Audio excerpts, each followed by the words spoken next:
నమస్తే రమగారు. నమస్తే జయ. రమగారు, కార్తీక మాసంలో ఉన్నాము. ఆల్రెడీ సగం రోజులు కూడా అయిపోయినాయి. మిమ్మల్ని నేను ఎప్పుడూ అడుగుదాం అనుకున్నాను, ఇంకా అట్లా హడావుడి అయిపోయింది. ఏం చేస్తున్నారు, ఏంటి పూజ చేస్తున్నారా, రోజు దీపం పెడుతున్నారా? కార్తీక మాసం అంటే ఏమిటో ఆరోగ్య మాసం. మామూలుగా ఆరోగ్యం అంటే మనం ఏం చేస్తాం, రకరకాల మంచి మంచి పదార్థాలు తినాలి, చక్కగా మందులు వేసుకోవాలి, బాగా పడుకోవాలి, రెస్ట్ తీసుకోవాలి కదా. కానీ కార్తీకంలో ఆరోగ్యం తినకూడదు, రెస్ట్ తీసుకోకూడదు, టైంకి పడుకుని బాగా పెందరాలే లేచేయాలి. ఈ రకంగా కనుక చేస్తే ఈ శీతాకాలం మొదటి రోజుల్లో ఈ పని చేస్తే తర్వాత కాలం ఆరోగ్యంగా ఉంటుందన్న సూచన కోసమే కార్తీక మాసపు ఆరోగ్యవంతమైన అలవాట్లు. దీపం పెట్టుకుంటాం పొద్దున్నే, ఎర్లీ మార్నింగ్ లేవటం, స్నానం చేయటం. ఇదివరకు నది స్నానాలు చేసేవాళ్ళు. అవునండి. లేకపోతే నూతుల దగ్గర నూతుల నుంచి నీళ్ళు తోడుకుని అమాంతం బకెట్ ఎత్తి పోసుకోవటం. ఎంత చలేస్తుంది రమగారు. చలేదు, అదేగా చెప్తున్న టెక్నిక్ అదే ఉంది. మరి ఇప్పుడు నీకు ఓవర్ హెడ్ ట్యాంక్లో నీళ్లు ఖచ్చితంగా చల్లగా ఉంటాయి, ఎందుకంటే ట్యాంక్లో ఉన్న నీళ్లు చల్లగాలికి తర్వాత మంచుకి ఎక్స్పోజ్ అయి ఉంటాయి. బావిలో నీళ్లు వెచ్చగా ఉంటాయి, ఓకే, గ్రౌండ్ వాటర్ వెచ్చగా ఉంటుంది. అందుకని ఈ కాలంలో ఏం చెప్తారు, సముద్ర స్నానం, నదీ స్నానం, చెరువులు, దొరువులు చిన్న పొన్నవి, లేకపోతే నుయ్యి ఆఖరిది.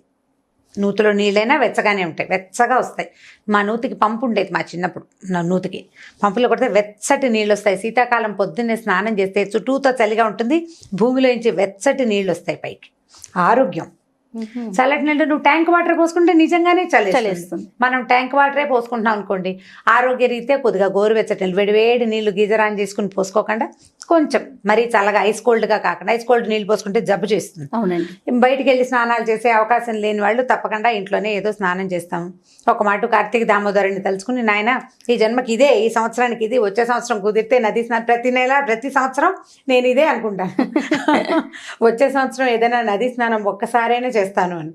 కుదిరితే కుదురుతుంది, లేకపోతే లేదు, ఏ కృష్ణకో గోదావరికో వెళ్ళగలిగే అవకాశం వచ్చిందనుకో చేసేస్తాం, రాలేదనుకో ఇక ఇదే కడిపే కైలాసం, ఇల్లే వైకుంఠం అని అలాగే చెప్పుకుంటాం అనమాట. ఈ పొద్దున్నే స్నానం, తర్వాత ఏమో సోమవారాలు ఉపవాసం ఉంటాం, పగలు ఉపవాసం చేసి రాత్రి భోజనం చేస్తాం. ఏకాదశిలో రోజంతా ఉపవాసం ఉంటాం, ద్వాదశి నాడు పారణ చేస్తాం. ద్వాదశి మధ్యాహ్నం నిద్రపోకూడదు, అదొక నియమం. ఈ కార్తీక మాసంలో కూడా పగళ్ళు పడుకోకూడదు, నక్తాలు చేస్తాం. కార్తీక నక్తాలు అంటే పగలల్లా ఉపవాసం ఉండి ప్రతిరోజు చుక్కలు చూసాక భోజనం చేస్తాం. చుక్క చూసి భోజనం చేస్తాం. ఈ చుక్క చూసి భోజనం చేసే వాళ్ళు మధ్యాహ్నం భోజనం చేయలేదు కదా అని రెస్ట్ తీసుకుని నిద్రపోకూడదు, నిద్రించకూడదు. రాత్రి భోజనం చేసి పడుకోవచ్చు, మళ్ళీ తెల్లవారుజామున లేచేసేయాలి దీపాలు పెట్టడానికి.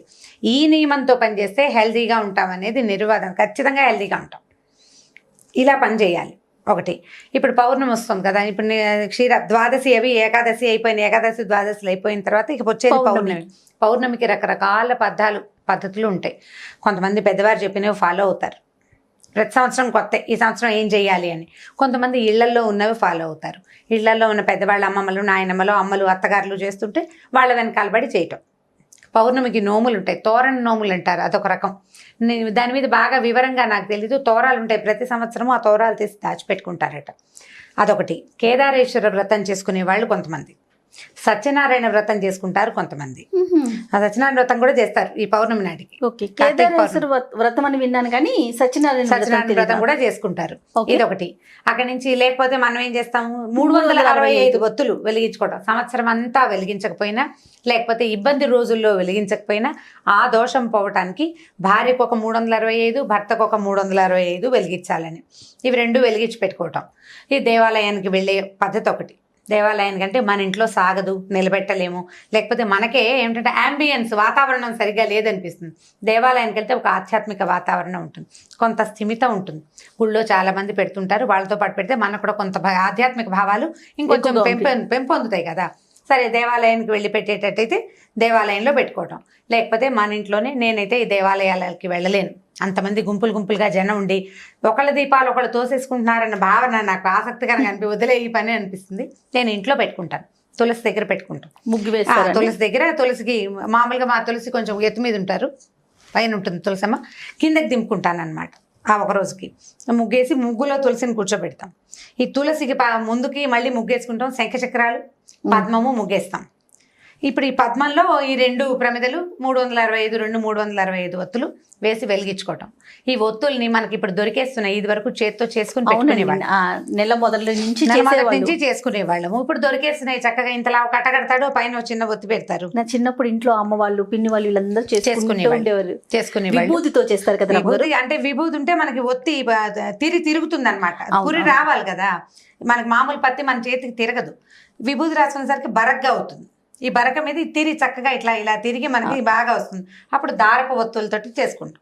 ఇది ఒక పద్ధతి. ఇప్పుడు దీన్ని ఏం చేస్తాము, ఈ 365 ఒత్తులు అంటే అప్పటికప్పుడు వెలిగిస్తే వెలగదు.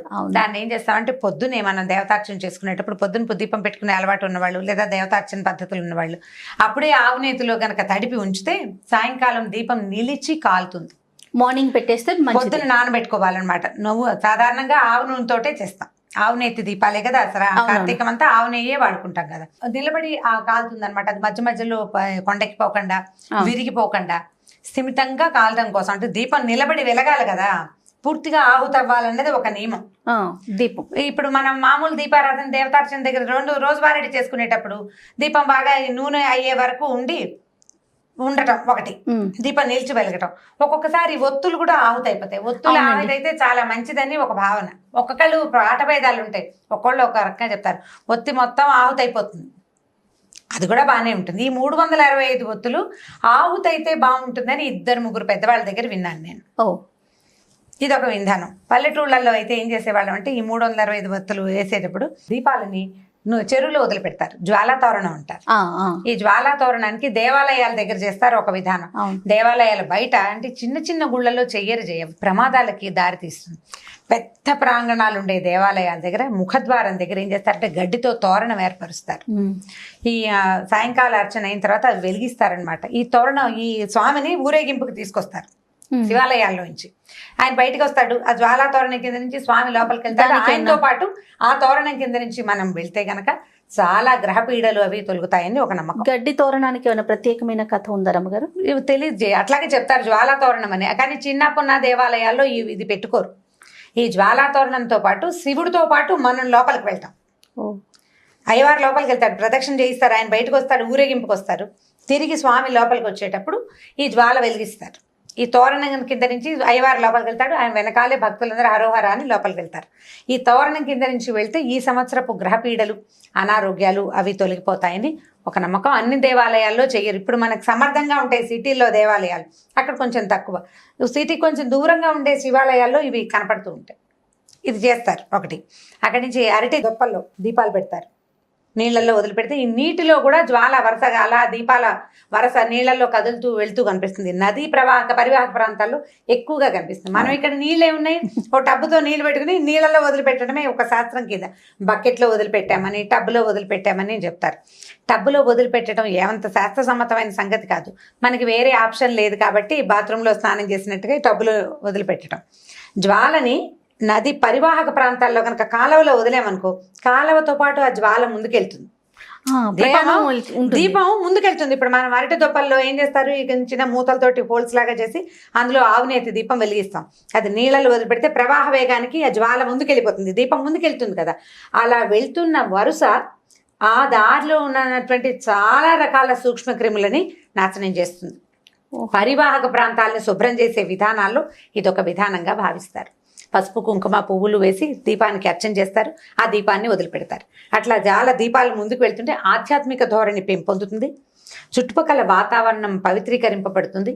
ఈ పరివాహక ప్రాంతాల్లో ఉన్న చాలా రకాల అనారోగ్యాలు అవి దూరం అవుతాయని నమ్మకం. పాతకాల పద్ధతులు కదా ఇవన్నీ. అప్పుడు ఇలా అపార్ట్మెంట్లు ఇల్లు ఈ గోళాలు లేవు కదా. అక్కడి నుంచి ఆకాశ దీపాలు పెడతారు, దేవాలయంలో ఆకాశ దీపం పెడతారు. రోజు సాయంకాలం వేసరికి పైకి పెట్టుకుంటారు దీపం. ఇళ్లలో పెట్టలేకపోతాం ఆకాశ దీపం చూడడం. వీటిలలో ఏది కుదిరితే ఇప్పుడు ఇవన్నీ చేయాల్సిందేనంటే అన్నీ ఎక్కడ చేస్తాం, ఏది కుదిరితే అది చేస్తాం. అయితే కార్తీక మాసానికి రకరకాల కథలు చెప్తాం. పురాణం వినొచ్చు, రోజు వారడి పురాణం వింటాం. కార్తీకపు ప్రత్యేకత, ప్రతి రోజుకు ఒక కథ ఉంటుంది. 30 రోజులు 30 కథలు వినగలిగితే మంచిది. ఓకే. పౌర్ణమి నాడు ఒక రోజైనా సరే వాళ్ళు ఉపవాసం ఉంటాము, ఏదో చలిమిడి అవి చేసుకుంటాం. చలిమిడి దీపారాధన చేస్తారు, అది కూడా ఒక పద్ధతి. మా ఇళ్లలో కూడా కొంతమంది చేస్తారు. చలిమిడి చేసి ఆవు నెయ్యి పోసి అందులో దీపం పెట్టి వెలిగిస్తారు. ఆ చలిమిడే ప్రసాదంగా స్వీకరిస్తారు. రాత్రి మళ్ళీ వెన్నెల వచ్చేదాకా భోజనం చేయరు. ఇదొక విధానం. ఎన్ని రకరకాలు. ఇప్పుడు నేను చేసే కొన్ని నాకు తెలిసినవి కొన్ని చెప్తున్నాను నేను. ఇప్పుడు ఇదే విధాయకమా అంటే నేను ప్రతిసారి ఏదో చెప్తా, ఈ ప్రాంతానికి ఇది విధాయకం. కొన్ని ప్రాంతాల్లో చలిమిడి తినరు, కొంతమంది తింటారు. కొంతమంది పళ్ళు నైవేద్యం పెట్టి పళ్ళే తింటారు. అసలు ఏమీ లేకుండా మంచినీళ్ళతో ఉండేవాళ్ళు కొంతమంది. వాళ్ళ అలవాట్లు, ఊళ్ళు, ఆ పద్ధతులను బట్టి. ఎవరికైనా సాధారణ నియమం ఏమిటి? పగలు ఉపవాసం, రాత్రి భోజనం, దీపం ఖచ్చితమైన నియమం. నువ్వు పొద్దున్న తెల్లవారుజామున లేచి పెడతాను, సాయంకాలం పెట్టలేను, ఆఫీస్కి వెళ్తాను. మరి పొద్దునైనా పెట్టు, నీకు కుదిరితే చెయ్యి, ఆ పనైనా చేయాలి నువ్వు.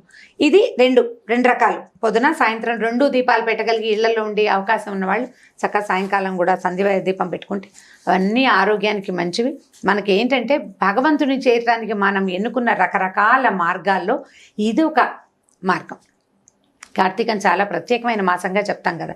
పౌర్ణమి నాడు ఇన్ని రకాలు చేస్తాం. 365 ఒత్తులు వెలిగించుకోవటం.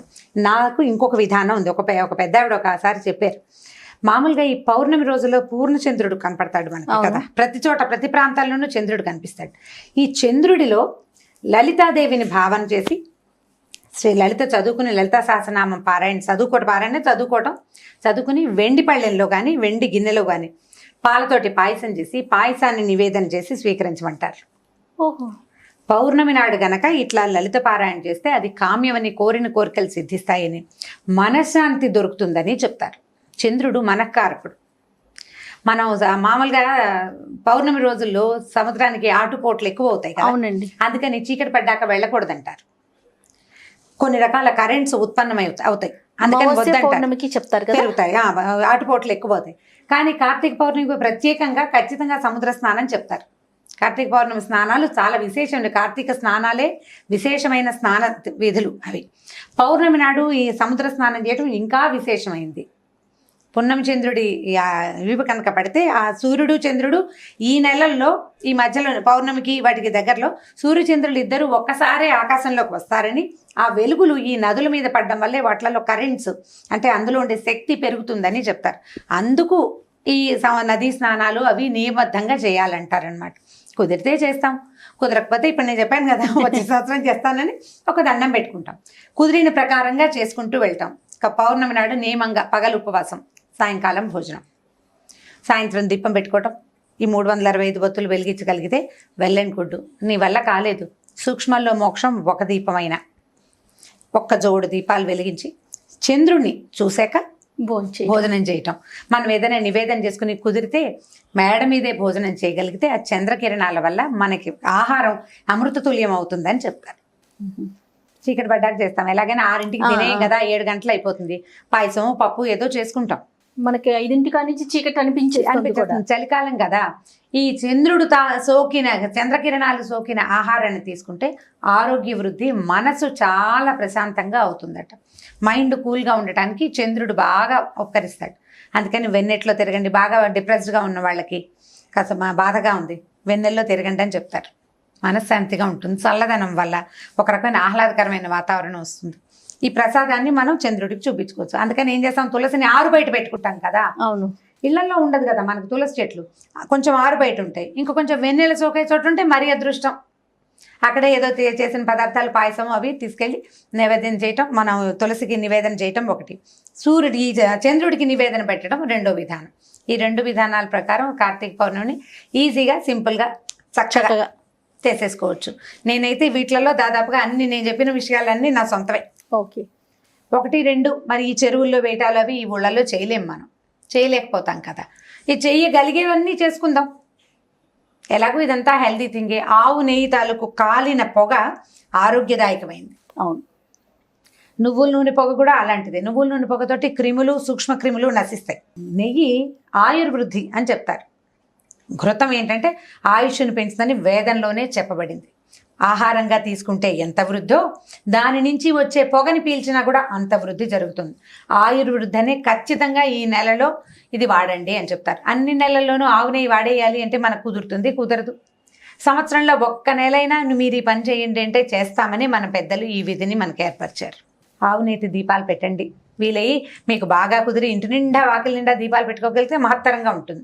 అవన్నీ చేయలేకపోయినా 2 దీపాలైనా పెట్టుకుని చక్కగా ఆరోగ్యవంతమైన కార్తీక మాసాన్ని మీ సొంతం చేసుకోండి. ఓకే రమ్మ గారు, ఓకే, నమస్తే.